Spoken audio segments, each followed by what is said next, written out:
This is the Capitol Rundown. It was clear that both Mr. Biden and Mr. Trump were going to win the Michigan presidential primary on Tuesday, but what wasn't clear going in as to how well they were going to do. These citizens know that the eyes of the nation are on Michigan, and they are determined to do their work with a smile, protect every citizen's vote, and withstand any attacks that come our way. It's all straight ahead. The Capitol Rundown starts now. Thanks for joining us. I'm Siobhan Klepfer. Last week was a biggie in Michigan politics. Voters in the Great Lakes state had their first chance to make their voices heard in who they want next in the White House. President Joe Biden and former President Donald Trump both won their respective parties' primaries on Tuesday night, and both by a wide margin. The president got 81% of the vote on Tuesday night, followed by Marianne Williamson and Dean Phillips, each getting less than 3%. For the Republican primary, Mr. Trump came away with 68% of the vote to Ambassador Nikki Haley's 27%.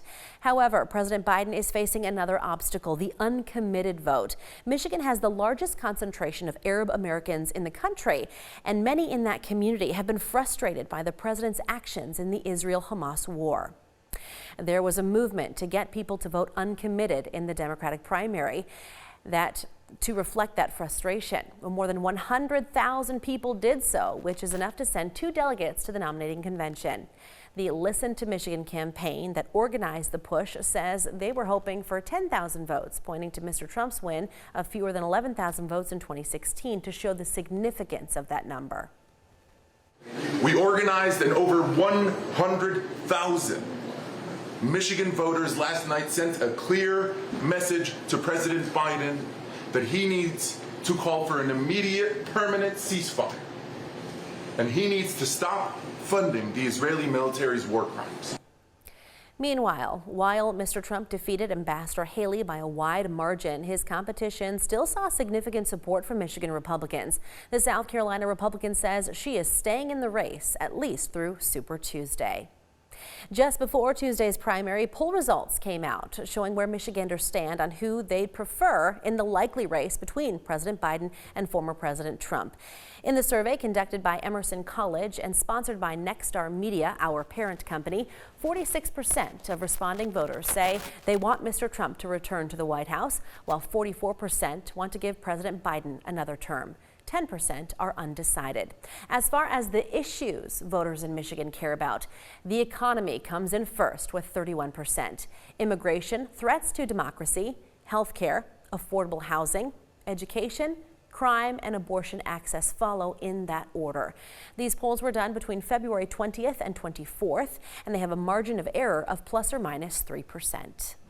Coming up on the Capitol Rundown, we will talk to a political expert about what a second term for Donald Trump could be like for America. But first, we're going to hear from Michigan Secretary of State Jocelyn Benson on how Tuesday's primary voting went behind the scenes. Stay tuned.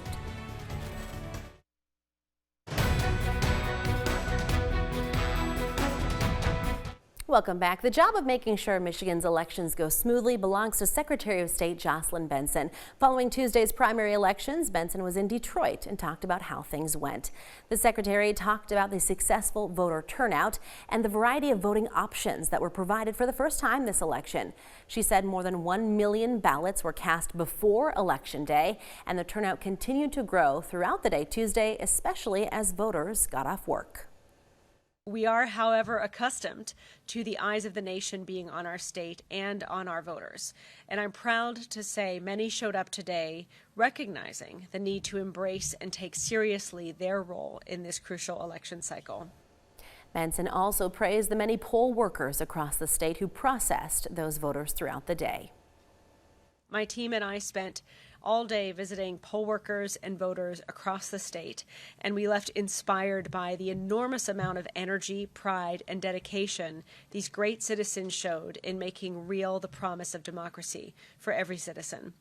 These citizens know that the eyes of the nation are on Michigan, and they are determined to do their work with a smile, protect every citizen's vote, and withstand any attacks that come our way. Benson said on Election Day, 2,000 people registered to vote as well. Well, with every state primary, it seems more and more likely the race for the White House will once again come down to President Biden versus Mr. Trump. One political expert at Michigan State University says if the former president does win, things won't be too different from what we saw in his previous term. Eyes are now focused on Super Tuesday and the general election in November, where if Mr. Trump secures the presidency, MSU political science professor Erica France says we'll be seeing what's called a, quote, personalist party, where Mr. Trump's personality could dominate that platform compared to what a traditional party would operate by. France added, while that's been more common of him recently, that's the opposite of what his rivals are doing. You know, I don't think that there's going to be anything unpredictable coming out of a Biden campaign. From the perspective of Trump, however, he's a lot more of a wild card. And the reason that he is able to be a wild card is that party elites within the Republican Party have gotten to a point where they are really fearful of pushing back against him. However, France believes another Donald Trump presidency could also push Americans further apart from each other. So I would expect that we're going to see more divisive behavior coming out of Trump in the campaign. He's already signaled as such, kind of alluding to the fact that he doesn't have that much respect for democracy, making kind of unpredictable claims about NATO and the U.S.'s future relationship with NATO. So my guess is that we're going to continue to see that sort of provocative rhetoric, and that it's going to continue to further divide the U.S. citizenry.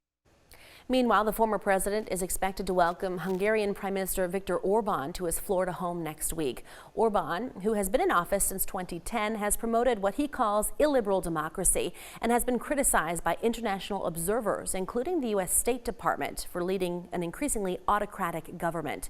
Mr. Trump regularly praises the right-wing populist in his campaign speeches. Well, coming up, our Capitol correspondent Tim Skubic will be here to break down more results from Tuesday's election. Tim and the Rundown's Jorma Duran will discuss that and more stories from the week that was in Michigan politics. So keep it right here.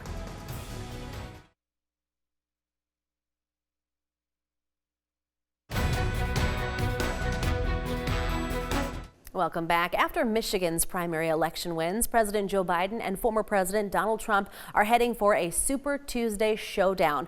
But what do the numbers here say about their prospects? Our Capitol correspondent Tim Skubic is here now to explain. It's time to get updated politically here in the state of Michigan, and nobody better than this guy right here, Tim Skubic, to help us out. Tim, both President Biden and Mr. Trump came away with big wins in Michigan's primary, but the numbers show a few red flags for both candidates. Can you help explain why? Well, I think I can. Let me walk you through what happened. It was clear that both Mr. Biden and Mr. Trump were going to win the Michigan presidential primary on Tuesday.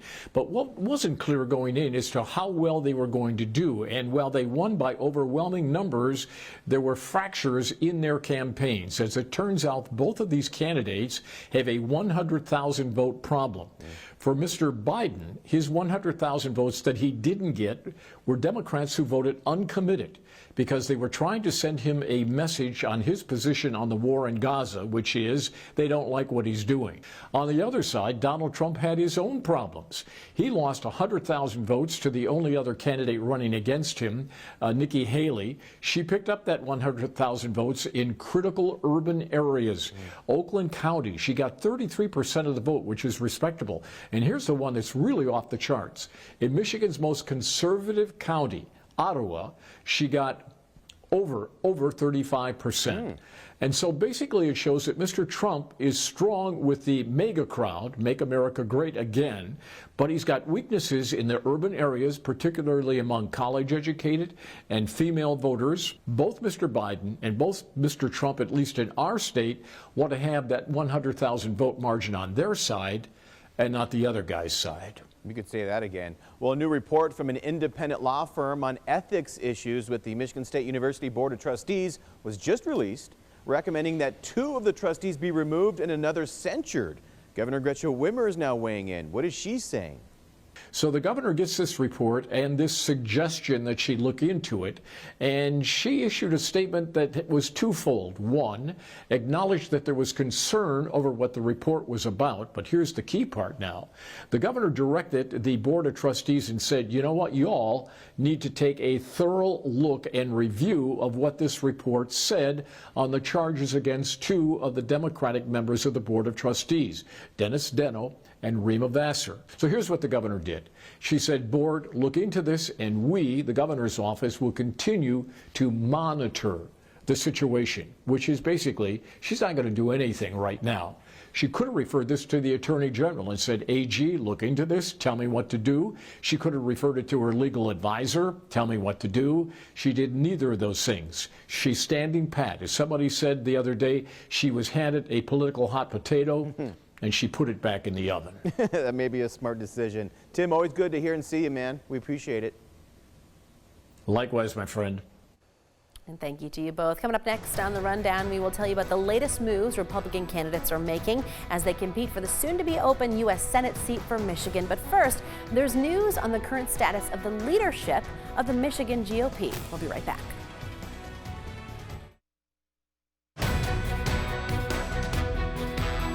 Welcome back. The question of who's in charge of the Michigan Republican Party might be reaching a conclusion.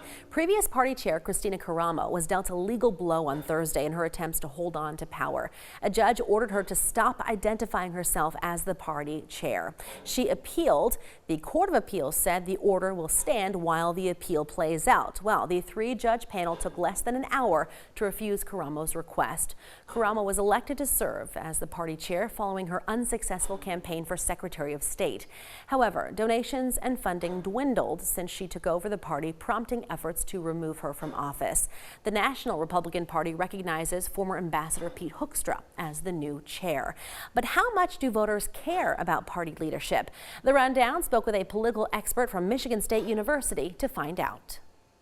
The organization doesn't matter a whole lot to voters. It matters somewhat to candidates that the party have a popular image and be able to fundraise. In fact, there hasn't been all that much of a dispute over what this is about. You know, the Karamo faction has said that the donors have controlled the party and haven't let the grassroots in, and the faction against Karamo has said these people don't know what they're doing and can't raise any money. Well, that's kind of saying the same thing. They sort of agree that this is a dispute between the more well-funded and organized part of the traditional party and folks that just came in the last couple of years and haven't been able to raise money on behalf of their new party. The already crowded field of Republicans running to replace the retiring Democratic Senator Debbie Stabenow in Washington grew by one this past week. Former U.S. Congressman Justin Amash officially announced his candidacy on Thursday. Amash is running for the Republican nomination despite very publicly leaving the GOP while in office over his support for impeaching then-President Donald Trump in 2019. He served out the rest of that term as an independent. His competition for the nomination includes two other former Republican congressmen, Peter Meijer, who also voted to impeach Mr. Trump, and Mike Rogers. Meanwhile, businessman and former Republican presidential candidate Vivek Ramaswamy endorsed fellow Republican Sandy Pensler for that seat. Well, staying with Washington, D.C., Republicans in Congress are blocking legislation that aims to protect access to in vitro fertilization. Democrats worry a recent Alabama Supreme Court ruling threatens that practice and want to protect it at the federal level. Our Washington correspondent Jesse Tenor reports. Women in America, wake up. House Democrats say Congress needs to pass a law that guarantees every American woman the right to fertility treatment.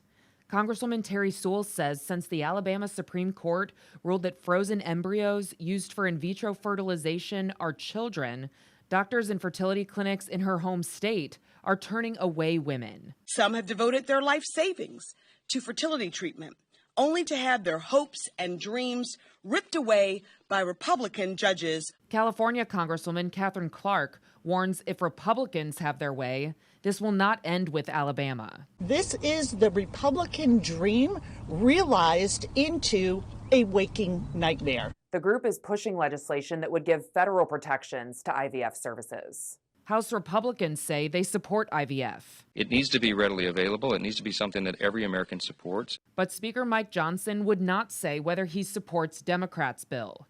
And Senate Republicans are having a similar debate. I object. Mississippi Senator Cindy Hyde-Smith blocked a vote on the legislation, arguing it would also legalize practices like human cloning and gene editing designer babies. Had many other aspects to it besides just protecting IVF. West Virginia Senator Shelley Moore Capito also opposes the bill.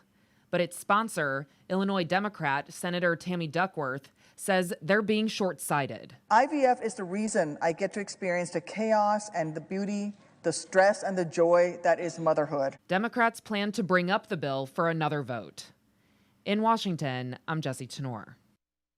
Well, coming up on the Capitol Rundown, one of former President Donald Trump's many courtroom battles has reached the United States Supreme Court. We're going to tell you which case the court has agreed to hear and how the timing of it could impact the presidential election. Stay tuned.